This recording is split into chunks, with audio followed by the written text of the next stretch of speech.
pertama, antara sebab yang menyebabkan saya sendiri pun sebagai anak muda nak terlibat dalam industri pertanian negara adalah tentang food security yang berlaku dalam negara kita. Isu keselamatan makanan negara. Okay? So kalau kita lihat daripada laporan daripada Jabatan Pertanian, Menteri sendiri di peringkat kita katakan Jabatan Perangkaan Negara, kita dapat lihat trend yang bahawasanya import kepada makanan, okay? Import untuk industri makanan ni saban tahun meningkat. Walaupun kita akui GDP agriculture untuk negara kita makin hari makin meningkat. Mungkin pada peringkat kalau boleh rujuk kepada data daripada Jabatan Statistik Negara, pada awal tahun 2000 sehingga tahun 2015 katakan, dia ada berlaku peningkatan GDP dalam bidang agriculture, dalam bidang pertanian. Namun apabila bermula pada 2015, 16, 17 ada trend penurunan. Alhamdulillah pada 2018 dan sehingga sekarang trend tu meningkat. Pun begitu, walaupun trend dia meningkat tetapi peningkatan ni agak tidak signifikan, tidak besar. Okey, ratusannya peningkatan tu hanya sekitar 1 hingga 3%. Dia tidak cukup orang kata kuat. So jadi dekat sini sebenarnya kalau kita nak dedahkan kepada anak muda, macam mana kita tengok GDP untuk negara kita dalam bidang agriculture masih lagi rendah, tapi dalam masa yang sama kita punya import makanan saban hari saban tinggi. Dia menunjukkan satu situasi apa kalau untuk businessman lah. Okey, demand tinggi, supply kurang.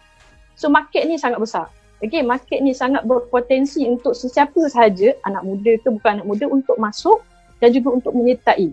Maksudnya dekat sini, kalau kita tahu bagaimana kita kata permainan dan corak dalam industri pertanian ni, kita boleh dapat margin untung yang sangat tinggi nak dibandingkan dengan kita kata industri yang lain. Peluang yang sangat besar untuk menjadi jutawan dalam bidang pertanian tu sangat-sangat terbuka luas.